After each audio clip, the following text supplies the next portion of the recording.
"Why aren't you eating dinner?" my father-in-law asked, seeing us for the first time in a long time for New Year's. He must have noticed that there was only enough food at the dining room table for 3. "It happens all the time." "What?" My father-in-law looked curiously across the table at my mother-in-law and husband. "What exactly do you mean by it happens all the time?" "A daughter-in-law who can't give her mother-in-law grandchildren would have to be a slave, wouldn't she?" My mother-in-law responded casually while chewing on the hamburger steak I had made. "That's right.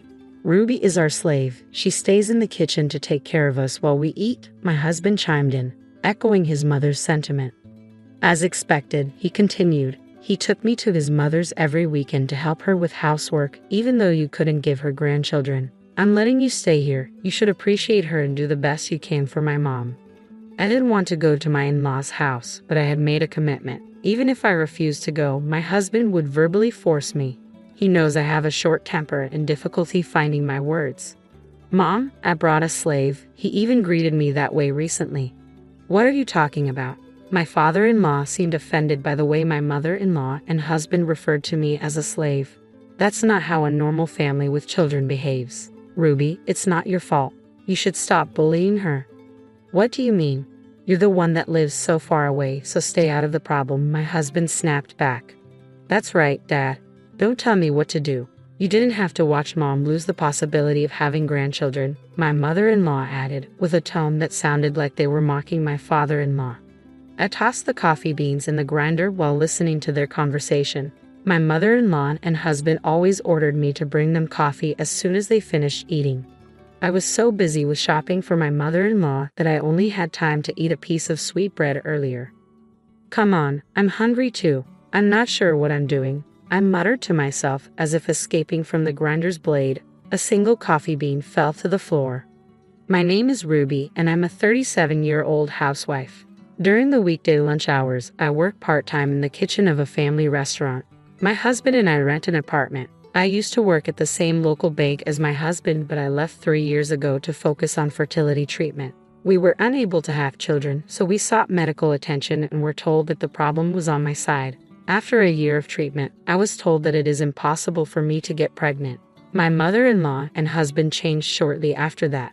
Originally, we were both working and managing our own income and budgets.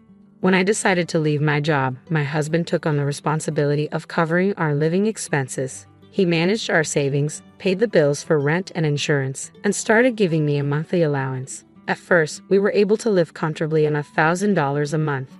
However, when we stopped pursuing fertility treatments, my husband suggested we could save money. "Since we don't have fertility treatments anymore, you can save money," were his first words after we made the decision to stop trying to conceive. "Because of the financial burden of the treatment, I've been giving you more money for living expenses, but you don't need it anymore. You can go back to work if you want," he'd added. True to his word, he gradually reduced the amount he gave me, first $800, then $600, and eventually $500 a month. There was a time when I desperately tried to find work, but even then, my mother-in-law interfered. "Working as a full-time employee is not good for a wife," she asserted. "If you don't share the housework, she will divorce you." "So you're saying I shouldn't work?" I questioned. "Of course, if it's only part-time, then fine. You need to devote yourself to Carl and serve me. You can't even have grandchildren, so it's the least you can do," she replied. Despite enduring painful treatments, I couldn't conceive. My mother-in-law's attitude towards me changed drastically. She'd call me frequently, asking me to run errands, and I worked every weekend at their house. No matter what I did, she found fault and complained incessantly. "Why are you folding laundry like that? Why not put the corners together and fold it correctly and neatly? Do it again," she'd scold, even throwing the laundry onto the floor once. It seemed like she relished in hurting me. One evening after dinner, my father-in-law noticed my distress and offered to take me out for a drink. "I'm going out for a drink. Do you want to join me?" he asked, showing concern for my well-being. His kindness touched me deeply, and I couldn't help but cry. "I saw that, and if you want, you can vent to me," he reassured. He took me to a local bar where we sat across from each other, sharing a beer and a whiskey soda. As we ordered mixed nuts and a salad, his compassionate presence was a welcome relief from the turmoil at home. I could tell Elizabeth and Carl were being rude to you, my father-in-law began, taking a sip of beer. He listened attentively as I poured out my grievances about how his wife and son had treated me since I stopped fertility treatments. I'm blamed for not being able to have children and am forced to run errands, I confided. My husband wouldn't let me work full-time, and he's reduced my living expenses since we stopped the treatments. Now, he only gives me $500 a month. What I hate most is being called a slave, I continued. Elizabeth is not happy unless she gets her way. She wasn't like this before, but she became selfish after having Carl. She would yell at me so much that I began to dislike her, and now we pretend to be a happy couple. Do you think it's because he doesn't want to be with me? I'm jealous my father-in-law has a place to escape to, I admitted. You're not tough enough to make yourself heard, he observed. Yeah, but venting to you makes me feel better, I admitted gratefully. Good, that makes me happy, he said before we had one more beer and one more whiskey soda before leaving the restaurant. However, as soon as we arrived back home, the situation escalated. I'm back, I announced as I opened the door, only to find my mother-in-law and husband standing there. Dad, did you have a night out with my wife? My husband questioned, eyeing both of us. What? I just invited Ruby for a drink, my father-in-law clarified. What kind of relationship is this that you can go out for drinks together? My mother-in-law interjected angrily. Just like your husband said, I retorted, feeling the tension mounting. What are you thinking, Ruby? Isn't it wrong for a wife to go to a bar with a man? You can't give me grandchildren, but you still have desires, my husband accused, joining in the finger-pointing. Enough. A powerful voice echoed as if thunder had struck. My father-in-law was enraged, staring down Carl and Elizabeth. What is it with you? All I wanted was for Ruby to relax, he thundered, his anger palpable. The rage sped up my heart rate. I thought, noting the intensity of the moment, mild men or people can become more difficult to deal with when injured. I mused, watching Elizabeth shudder at her name being called. Was she scared of him, or did she have something to hide? You said what kind of relationship do you have with your father-in-law that you go out drinking together? My husband challenged. That's my daughter-in-law is treated like a slave, and I took her to get her mind off it. That's what happened because of Ruby, my father-in-law clarified, cutting through the tension with his explanation. I can't have grandchildren, my mother-in-law's accusation hung in the air, a barb aimed directly at me. The words ignited a desire to yell, to defend myself against her constant blame for not providing her with grandkids. How can you say that when you hate children? I wanted to retort, but I bit my tongue. Yet even in my silence, I couldn't shake the urge to challenge her unfair judgment. Well, grandchildren are different than other children, aren't they? I finally spoke up, my voice edged with frustration. That said, I don't think you wanted grandchildren enough to treat Ruby like this. You're just making an excuse to point the finger at her. My mother-in-law seemed about to respond, but then she abruptly averted her gaze. Was she tongue-tied or perhaps fearful of her husband's reaction? Carl, wait, my attention shifted to my husband. I heard you only give Ruby $500 a month for living expenses. Do you keep the rest of your salary? I probed, unable to ignore the discrepancy. No, I pay rent and insurance, he countered, but his evasive response left room for doubt. As the silence stretched, he seemed unable to conjure a convincing explanation. I came here to discuss our future. Let's get right to it, my father-in-law intervened, leading us to the living room. What do you mean discuss our future? Just sit down, my mother-in-law commanded, her tone imperious. Make some coffee first, Ruby, she ordered, her words laced with condescension, but my father-in-law's sharp rebuke cut through the air. Don't tell her what to do. I complied silently, sensing the tension crackling around me. As the coffee brewed, my father-in-law resumed speaking, his tone authoritative. I'll be retired in a few years after my current assignment ends. I won't be living with you anymore. The revelation left my husband and mother-in-law stunned. What do you mean? They both protested in unison. We've been masquerading as a couple for years, so we no longer need to live together, my father-in-law explained calmly. I'll live where I want, and you can stay here. But my mother-in-law's panic was palpable. That's fine, but I changed my mind after you accused me of being unfaithful earlier, she protested, rising from her seat. I'm selling the house, Elizabeth. I'll leave you nowhere to live. Her announcement sent shockwaves through the room. Why don't you just get a place to live? My father-in-law suggested. But her response was desperate. How am I going to do that? I can't pay the rent. Get Carl to help you, my father-in-law suggested, unaware of the financial strain. He only gives her $500 a month. I'm sure he can pay for you. But my husband's nervousness betrayed him as he struggled to respond. That's not possible, he stammered, his discomfort evident. We don't have any money. If I do that, I won't be able to pay Mom's debt. The revelation hung in the air, casting a shadow over the room. You just mentioned debt, didn't you? My father-in-law's tone turned grave. Explain. I didn't mean what I said. I said explain. My father-in-law's voice thundered through the room, his anger palpable. My mother-in-law dissolved into tears at the sound of his fury, but his rage remained unabated. Mom owes me $50,000. I'm her co-signer, my husband confessed, his expression resigned. Around the time we stopped fertility treatment, Mom made an investment. She made some money at first, but then the stock market crashed, he admitted, his voice tinged with regret. You mean you lost money in the stock market and went into debt? I interjected, incredulous at the revelation. I used family funds. At the time, we were betting on stocks that were supposed to go up, but eventually we ended up in debt.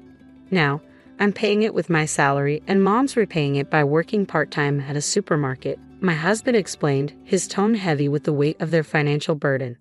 The news caught me off guard. I had never heard anything about stocks or debt.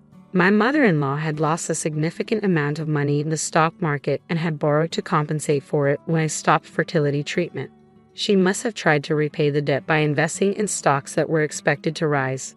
But as they struggled with repayment, those stocks failed to yield returns. Maybe. I couldn't help but voice my thoughts. That's also when you and Carl began treating me like a slave. Ruby, what are you trying to say? Were you just taking it out on me? My mother-in-law challenged, her voice strained. The slave treatment started around the time I stopped fertility treatments. I doubt it's because she wanted a grandchild so badly. But the simple answer is that she was taking it out on me because that was satisfying. I countered, the bitterness evident in my tone. As expected, my mother-in-law remained silent, her guilt hanging heavy in the air. And Carl used the money that he took out of my monthly expenses to pay off his debts. He could save money because there's no fertility treatment. He didn't give me less money for some strange, unknown reason. He just needed the money to repay his mom's debt. I concluded, the pieces of the puzzle falling into place. You stupid idiot. Finally, my father-in-law erupted, his frustration boiling over. Even if it's family money, it's money. I worked for and saved for you, only for you to invest it in stocks without consulting me. To top it all off, you lost it all. What the hell kind of money are you spending? My father-in-law exploded, his frustration boiling over. With those words, he abruptly left the room, as if struck by a sudden realization. We all followed him, wondering what he was up to. What are you doing? My husband questioned as we trailed behind him. Show me Elizabeth's stuff. I'll check what she's buying, my father-in-law demanded, his tone sharp. Stop, Elizabeth cried, her voice tinged with panic, but her husband paid her no heed. He swung open the closet door, revealing a trove of luxury handbags. Rudy, are these bags expensive? They're all luxury items costing over $1,000, my father-in-law remarked, his tone incredulous. As he opened a small drawer in the corner of the closet, an array of accessories greeted our eyes, rings, necklaces, and earrings, some adorned with diamonds, rubies, and other precious stones.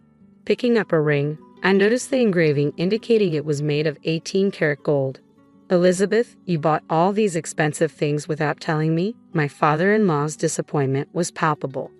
I'm sorry, but Elizabeth began, but her husband cut her off with a look of disgust. All this spending, investing in stocks without my permission, and treating Ruby like a slave. Divorce. I want a divorce, and I won't take no for an answer, he declared, his voice resolute. But how am I supposed to live? Elizabeth protested, her voice trembling. Talk to Carl. I'll sell this house and land immediately. You can sell these bags and jewelry to pay for the move, my father-in-law retorted, leaving Elizabeth speechless. My husband, no longer wearing his arrogant demeanor, nodded silently, his gaze averted. The next day, my father-in-law presented 2 sets of divorce papers. Here, Ruby. If you want to file for divorce too, he offered, handing one to me. I glanced at my husband, who sighed and turned away. Of course, I wanted a divorce, but more importantly, we wanted alimony from these people. That night, as I lay awake, I pondered the events of the past years. How long had I suffered in silence? What did I want now? I had once yearned for a child, enduring agonizing fertility treatments, only to realize I couldn't conceive. I continued my story, holding back the tears welling in my eyes. All the painful tests and treatments I endured in hopes of becoming a mother seemed futile now. No matter how hard I tried, I couldn't have a baby. As I grieved, Carl informed me that since I no longer needed fertility treatment, he would reduce my living expenses. "What are you saying? This is all Carl's fault," Elizabeth interjected, her voice sharp. My father-in-law's horror was palpable, and my mother-in-law fell silent, her accusations hanging in the air. She had blamed me for not giving her a grandchild and then treated me like a slave. "Do you know how hard it was for me?" I demanded, my frustration boiling over. Naturally, there was no response from Elizabeth or Carl. In the end, Carl's actions were driven by his need to pay off debts, while Elizabeth sought an outlet for the stress of financial losses in the stock market. "I want you to reimburse me for this," I declared, my voice firm. "What if I say I won't pay?" Carl retorted defiantly. "Sure, I'll talk to my lawyer," I shot back, my resolve unwavering. After the new year, my father-in-law officially divorced my mother-in-law. Within days of putting his house on the market, he found a buyer who intended to tear down the old house and clear the land to build a new one. Left with nowhere to stay, my mother-in-law moved into a rundown apartment, barely holding together. She now resides with my ex-husband, struggling to make ends meet while paying off their debts and alimony to me, a financial burden I'm sure weighs heavily on them. Meanwhile, I found solace in a beautiful little apartment and secured a clerical job at a security company, thanks to my father-in-law's support. He encouraged me to utilize my accounting knowledge and skills from working at a bank. "I want you to be happy. If you ever need help, just tell me anything," he reassured me, his unwavering support a beacon of hope. With my father-in-law by my side, I embarked on this new chapter, determined to shine on my own. As I dressed for my first day of work, I made a promise to myself to embrace this fresh start and forge my path to happiness. You need to get out of that wheelchair quickly, or you might get hurt. I could hear Tyler's happy voice behind me as I desperately tried to stop the wheelchair from speeding up. I pulled on the brakes as hard as I could with my hands. Tyler was someone who didn't care much about money, but we were supposed to be celebrating our love that day. As I struggled with the out-of-control wheelchair, I felt more angry than sad. Suddenly, something got caught, and I was thrown out of the wheelchair. There was a loud noise, and I blacked out. The next day, I woke up in a hospital room. Tyler was crying on the next bed. After a while, he noticed me and started talking, trying to sound comforting. "Are you okay, Amy?" "I'm glad," he said, with a forced smile. Then he started talking about how he got hit by a car and lost his leg. He became more emotional and showed me his amputated leg under the blanket. "Hey, you're going to help me, right? We're married, aren't we?" he said, expecting me to agree. But I refused. Tyler was shocked. "Who's going to help me then?" he asked. I decided to share my thoughts. I told him about myself, that I'm Amy Moore, a 45-year-old illustrator who used to love being active. I even competed in national swimming competitions when I was younger. But about 2 years ago, I got a disease that made my left leg weak. Now, I can't walk without a wheelchair. I explained how Tyler and I met at a group date and fell in love. We got married after dating for 3 years. We were happy until I became disabled. That's when Tyler's attitude changed. He started demanding money from my family to make our home accessible and to hire a helper. When I told him I planned to use my savings for that, he got upset, worrying that it would affect his inheritance. Tyler tried to apologize and backtrack, saying he thought we would need a lot of money from now on, but I saw through his excuses.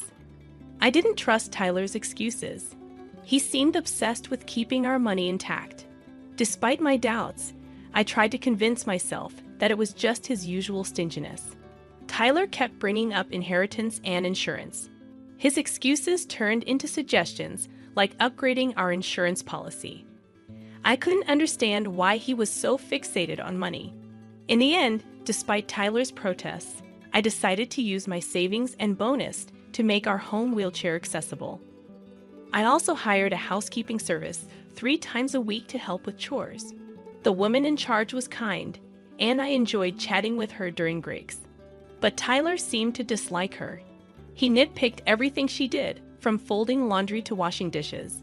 His complaints annoyed me, and one day, I exploded in anger. Tyler's response shocked me. He said he'd deduct the amount we paid the housekeeper from our living expenses. That meant I'd have to cover the extra cost, as Tyler planned to keep that money for himself. I was stunned. Our living expenses were already tight, and tripling my contribution wasn't feasible. Tyler didn't seem to care. He thought since I was earning, I should foot the bill. But my income wasn't enough to cover such a huge increase in expenses. However, Tyler didn't show any signs of backing down. He agreed, but asked me to make sure to save that extra $1,000 properly. With Tyler agreeing so cheerfully, I couldn't shake off the anxiety building inside me. And unfortunately, my worries soon came true. Tyler stopped griping about the housekeeping agency, but in turn, he stopped helping with any chores around the house. I tried to remind him that we still needed to pitch in with daily chores, even though we hired help. But Tyler brushed it off, saying that since we were paying for it, they should do everything. He started spending more time away from home, barely talking to me when we did cross paths, wearing a disgusted expression on his face. Thoughts of divorce crept into my mind. Then out of the blue, Tyler suggested we go see the cherry blossoms at the botanical garden. It was a surprising invitation after 2 months of minimal interaction. His cheerful demeanor during our outing momentarily eased my troubled heart. Maybe our recent problems stemmed from not talking enough, I thought optimistically. But as we strolled, Tyler dropped a bombshell. He confessed that he was out of money and needed my insurance payout urgently. Confused and alarmed, I panicked when I realized he was pushing my wheelchair downhill without my control. Desperately, I tried to stop the speeding wheelchair, but Tyler's voice echoed merrily behind me, warning me of the danger. Despite my efforts to hit the brakes, the wheelchair hit an obstacle, throwing me off, and I lost consciousness. When I woke up the next day, I found myself in a hospital room. Tyler was beside me on the next bed, crying. After noticing I was awake, he spoke to me with a pleading smile. "Amy, you're safe. I'm glad. I was hit by a car. My leg. Tyler became increasingly emotional and uncovered himself, revealing that he only had one leg. "You'll help me, right? We're husband and wife, aren't we?" "I refuse," I replied firmly. Tyler was stunned. He never expected me to refuse. Speechless, he stared at me. Why would I help someone who pushed me down a hill just to get insurance money? It was a moment of madness. I regret it. Saying sorry won't fix everything. If you were supposed to save $1,000 a month for me, what happened to that? "I am doing that," Tyler stammered. "Oh, really? Then you can pay for this hospital, stay with that money." Tyler panicked because his bank account was almost empty. I knew this because I managed our finances and kept track of our bank accounts. I discovered that instead of saving money, Tyler was sending it to another woman. I hired a detective and found out Tyler had cheated on me and had a child with his affair partner. The money was going to his affair partner as child support for his kid, 4 years old. Cute age, huh? Have you been visiting her? How long have you known? "A month now," I revealed. Tyler was shocked. Then I dropped another bomb on him. "Really? I was shocked because you're paying child support for someone else's child." Tyler looked confused because he believed the child was his own. I couldn't help but laugh. "What the hell are you talking about? That kid is truly mine," Tyler said angrily. Hearing this, I burst out laughing even more. Tyler looked at me as if I was something creepy. So, I decided to reveal the truth to him. "You see, you can't even have children," I said, laughing at his bewildered expression. "Since we met, you really thought I was the reason we couldn't have kids. Well, I was considerate and didn't tell you, but your father knows." "It's a lie," Tyler said, his face drained of color. In reality, we had been trying infertility treatments for about 3 years since we got married. Tyler reluctantly took the test, and it turned out the issue was with him. But after discussing with my father-in-law, we decided not to tell Tyler. My father-in-law believed Tyler, who was emotionally fragile, wouldn't handle the news well. After explaining all this, Tyler suddenly called someone on his phone. "Hey, you had an affair, didn't you? The kid isn't mine, is it?" Tyler yelled into the phone. I realized he was talking to his affair partner. They argued back and forth, but it seemed Tyler was getting nowhere. At that moment, I couldn't help but laugh when I heard Tyler accuse her of having an affair too. Ignoring Tyler's heated conversation, I brought the discussion back to us. "Remember signing the papers when we decided to save that $1,000 you spent?" I asked. Tyler seemed dismissive, but I sighed, knowing he probably planned to backtrack anyway. I showed him a photo on my phone. "It's written here that in the event of misuse, divorce, and the entire amount spent up to the discovered month will be paid to the wife, Amy. It's properly checked. And there's a signature too, right? It's even notarized." Tyler looked frustrated, then turned to me with desperate eyes. "Please, Amy, I was just possessed. Please don't say divorce, okay?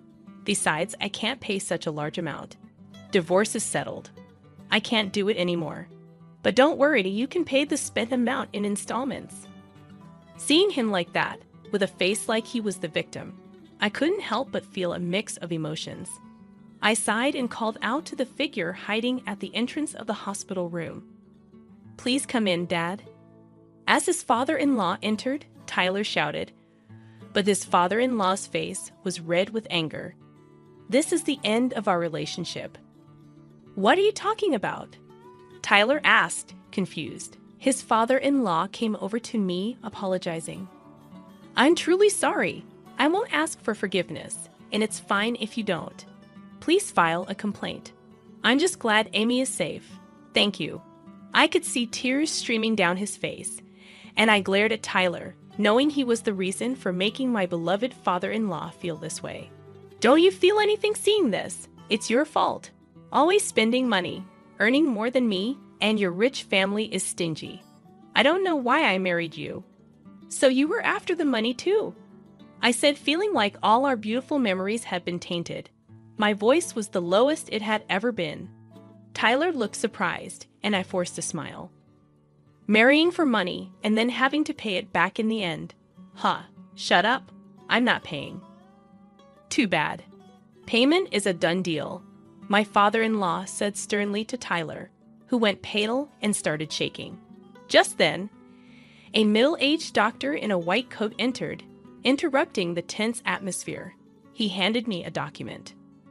"Is there a reason you're not receiving treatment for your leg?" he asked. Confused, I looked at Tyler, who avoided my gaze.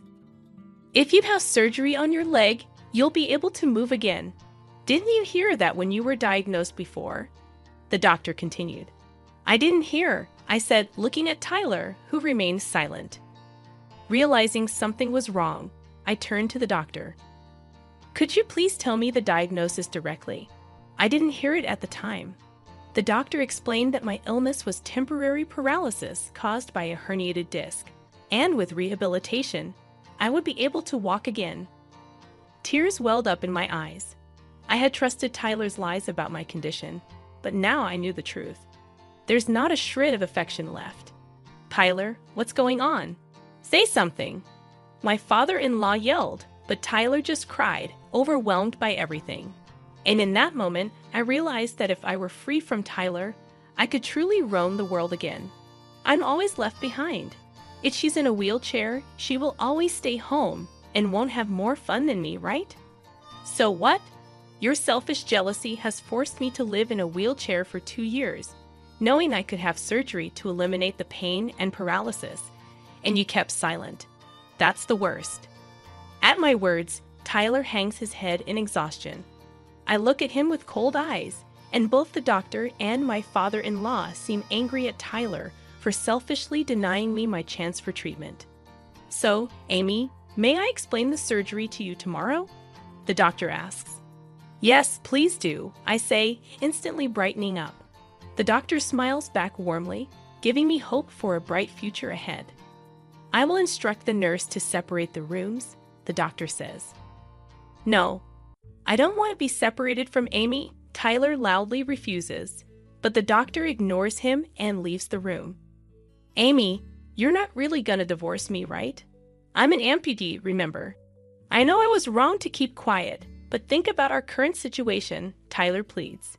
Despite my father-in-law yelling at Tyler for his selfishness, he stands his ground. After about 10 minutes of silence, I reluctantly speak up. Then I'm gonna work and you'll handle the chores. If you ask for a service, you'll pay for it. Oh, and I'll deduct that amount from the living expenses. Tyler protests, saying he can't live like that, but I point out that's exactly what he said to me. Finally noticing, Tyler's face turns pale as he freezes in place. Realizing the gravity of his words, my father-in-law's face also turns pale. It must have been a shock to learn that his son had said such terrible things to his wife. Well, let's talk through lawyers from now on, and about the compensation too, I say, ready to move forward. Wait, Amy, Tyler calls out as a nurse comes into the room. It seems I'm moving rooms so Tyler can't easily barge in anymore.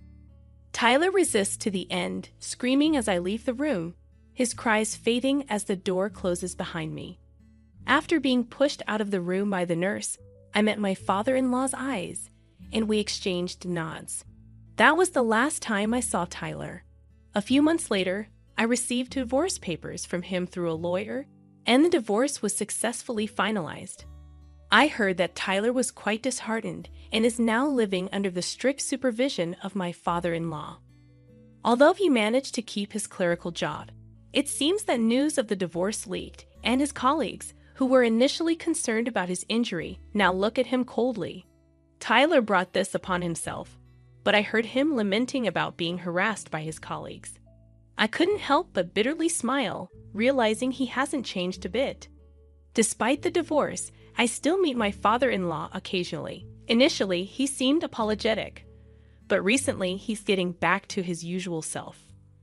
Upon investigation, it was revealed that Tyler's affair partner was married and had been married to the real father of her child. I sent evidence of the affair and child support transfers to her husband, which caused a huge dispute and eventually led to their divorce. Although I received a resentful letter at the lawyer's office, I ignored it. Meanwhile, I underwent surgery immediately after the divorce and spent about 6 months in the hospital for physical therapy. Thanks to my father-in-law's arrangements, I could continue working while staying in a private room. After being discharged, ongoing physical therapy and regular checkups helped me regain mobility, and now I can walk with a cane. Recently, I've been taking walks around the house. I even exchanged contact information with someone I met during these walks and promised to go for a meal. He's a very kind person who helped me when I stumbled and fell over a rock. These days, the exhilarating feeling of a new spring fills me with excitement, and I feel unstoppable. You're terrible at cooking, James. Go freeze outside with your failed meal, she yelled, slamming the window shut and locking it. I hurried to the window, pleading for James to open it as I pounded on the glass. But he just smirked and closed the curtains. The cold started to creep in, and I began to shake. My body, warm just moments ago from the heater, was quickly losing its heat. What will happen if it stays this cold? Even my baby inside me. I was about to faint from the freezing cold when someone suddenly reached out to help. Are you okay? The next day, I came back home with him. James was outside, freezing naked. I was stunned at the sight, but Liam stepped forward. Isn't that what you said? If you can't cook properly, then freeze outside. Liam gave James a stern look and spoke in a cold tone. James, shivering in the yard, could barely muster a response. I'll call for an ambulance out of kindness. Emily, do you have anything to say to him before it arrives? I nodded and stepped closer to James. My name is Emily Smith. I'm 28 years old and stay at home. When I was working, my mom got sick and passed away. Then, my dad suddenly died from a heart problem. I was left all alone since I'm the only child. It was really hard being by myself, but I kept busy with work. Emily, are you okay? You seem stressed. During that tough time, my husband James was there for me. He comforted me when I felt sad and alone. Eventually, we fell in love and got married after dating for a few years. We're so happy to have such a wonderful woman in our family, my in-laws said. James, you've brought home a great lady. After our wedding, I moved in with James' family, and we all got along great. Emily, I saw a new cafe near the train station on TV. Let's check it out sometime, James suggested. Sure, I'd love to. I especially bonded with my mother-in-law, and we made it a tradition to go out for a meal once a week. I also connected well with my father-in-law, who enjoys cooking, and we've cooked together in the kitchen a few times. I'm happy you're getting along with my family, but what about my younger brother? He can be a bit of a handful, James asked. Oh, he's fine. Liam, my brother-in-law, and I don't talk much because he works from home and stays in his room most of the time. But when I showed interest in his work, he explained it to me in detail. So, I've been getting along well with James' family. A few years later, I found out I was pregnant with James' child. Because of how bad my morning sickness was, I decided to quit my job. I think that's a good call. Don't overdo it, James agreed. Deciding to quit wasn't just my choice. I talked it over with James' family. Both James and Liam make enough money for us to live comfortably. I also have savings, and with my father-in-law working and my mother-in-law having a part-time job, quitting my job won't cause any issues. Wow, pregnant women have it easy. No work, no complaints, someone remarked. Lately, James has been complaining about me not working. But during our discussions about me quitting my job, James was actually the one who suggested it first. He said, "You're just freeloading without a job, acting all high and mighty." Who's acting high and mighty? I'm the one who always cleans up after you, I retorted. I've always been competitive, so I wanted to prove James wrong. If you had a problem, you should have spoken up during our discussions. You were the one who brought it up, right, James? Instead of complaining, focus on your own responsibilities. My parents-in-law agree with me and support my decision. James feels left out. He and Liam don't get along, so Liam never supports James. James looks down on me because I work from home. He doesn't listen to me and doesn't think I'm helpful. Liam whispered this, which is why he doesn't join our conversations. James doesn't like this, and when we're alone, he complains even more. Just because my family likes you doesn't mean you should act all high and mighty. I'm not acting that way. Everyone is just being reasonable. Even when it's just the two of us, I never used to lose arguments to James. But when the morning sickness started, I lost the energy to argue. Pregnancy isn't an illness. If you're not working, James thinks you're just lazy. I agree. Pregnancy isn't an illness, but Emily is putting in a lot of effort to nurture another life. That's hard work in itself, Liam acknowledged. Liam started helping out too.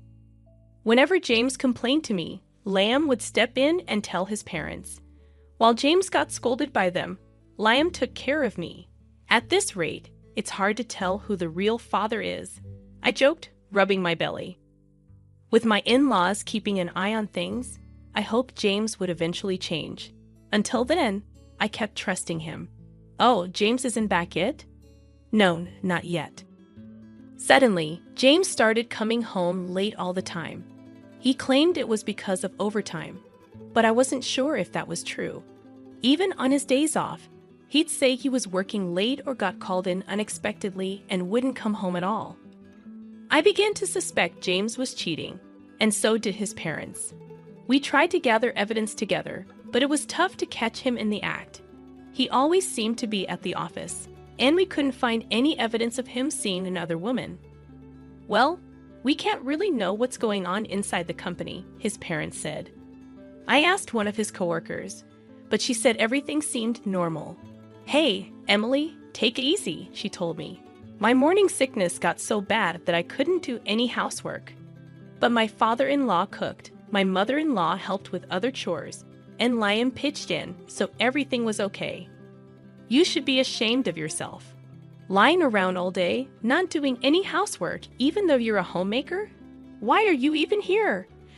James, who had seen his parents doing chores, woke me up one night just to say that. When I looked upset, Liam replied, "That's rich coming from someone who's not pulling his weight as a husband. Every time you challenge me, even though I'm the eldest.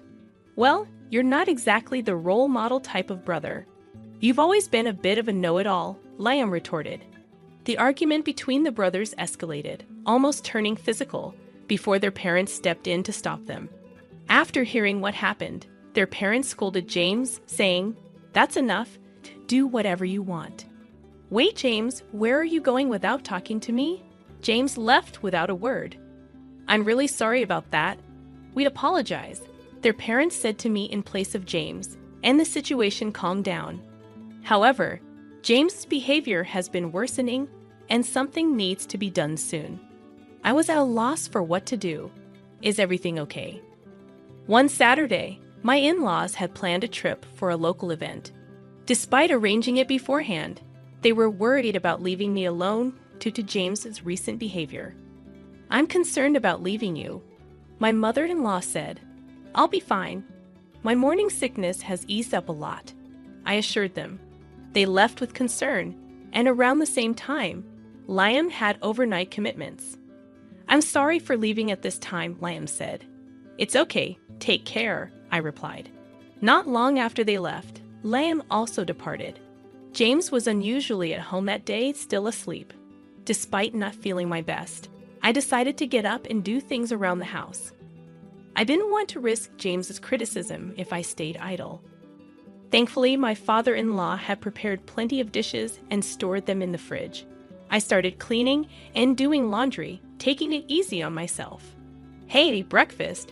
James finally woke up close to noon, still looking grumpy with messy hair.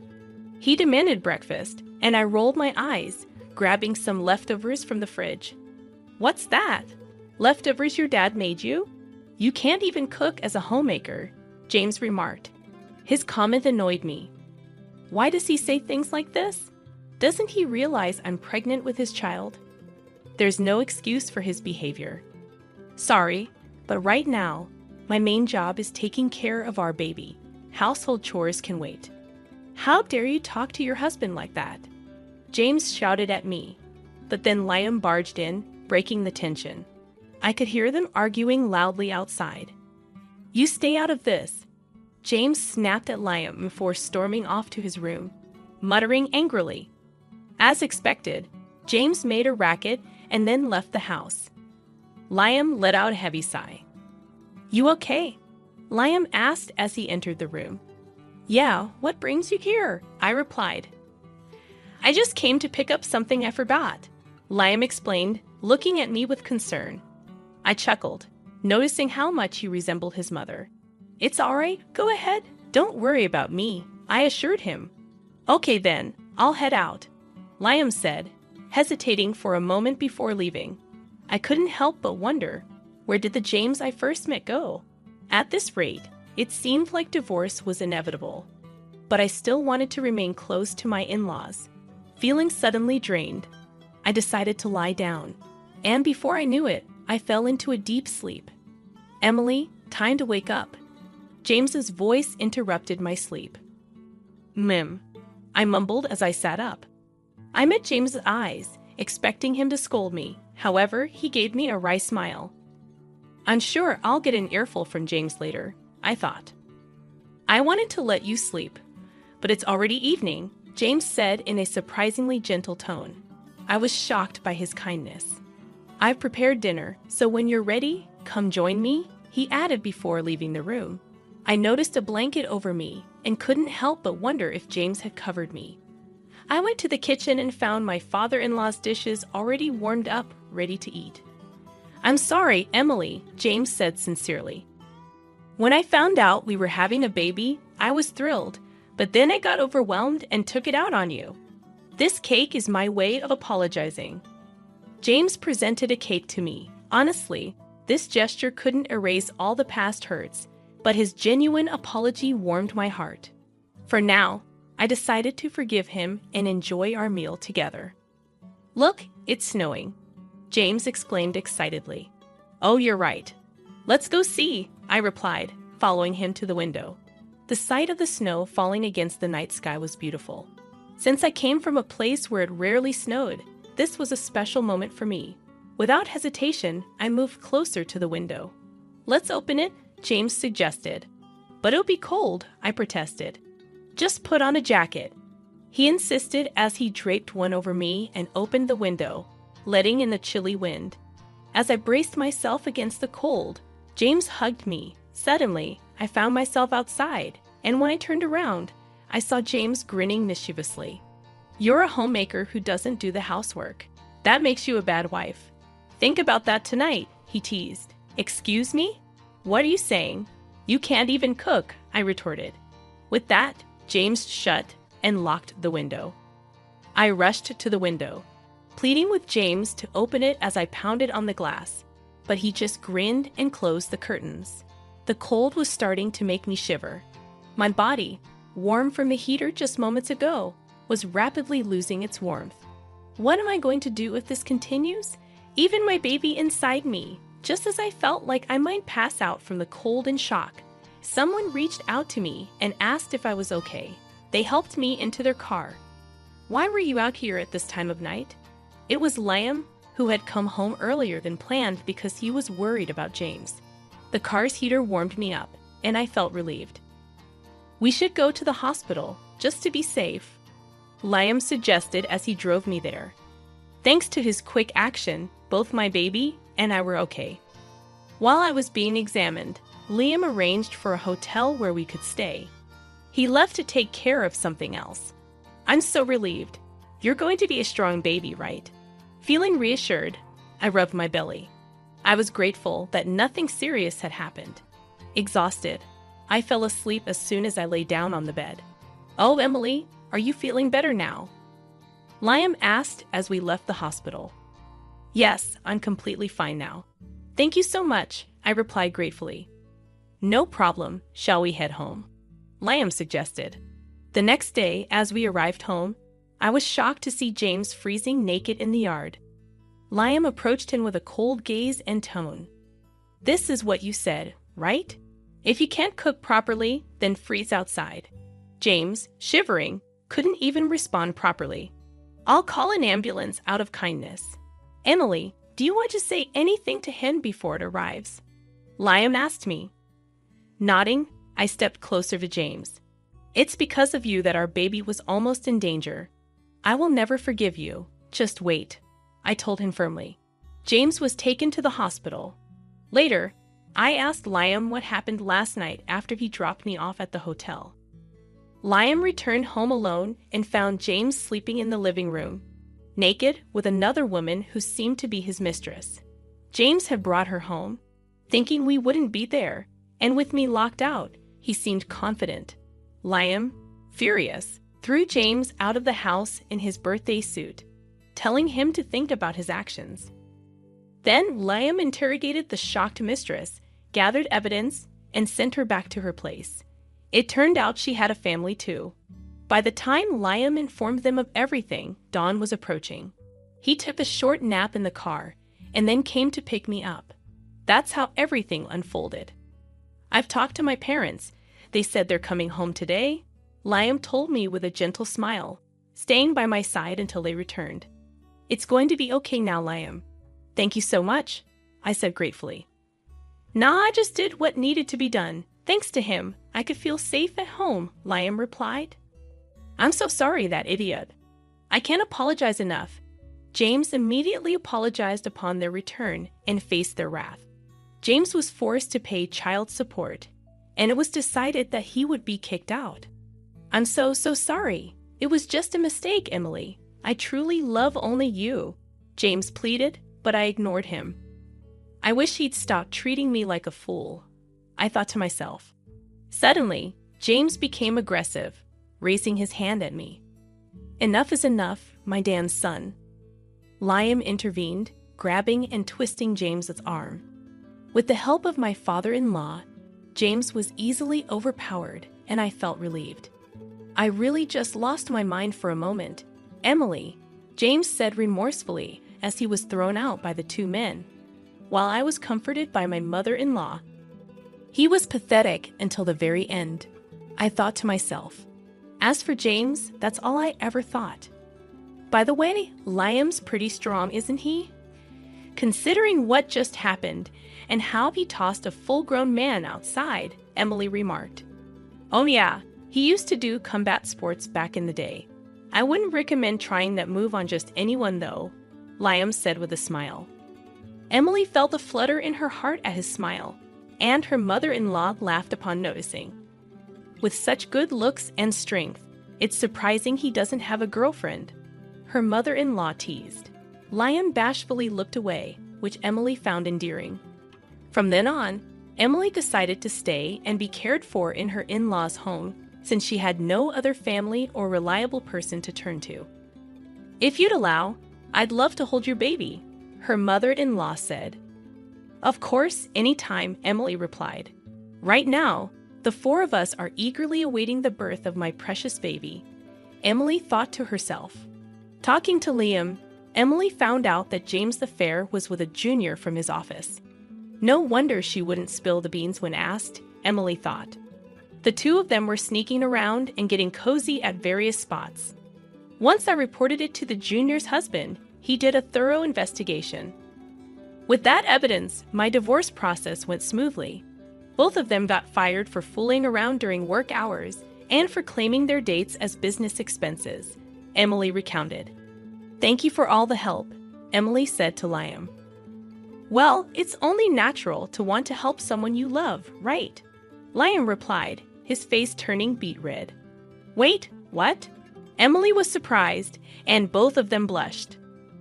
Then Emily found out that Liam had feelings for her for a long time. I always thought I should hide these feelings, Liam confessed. I never imagined he felt that way about me, Emily thought. Honestly, I'm not ready to be in a relationship like that right now, Emily said. I understand, but if you can wait a bit, I want to explore these feelings, Liam said. Emily smiled, and Liam smiled back happily. I'm going to do everything I can to make you see how much I care, Liam declared.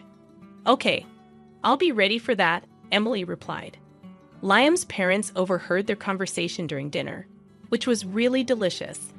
Looks like Liam has a girlfriend now, his mother teased.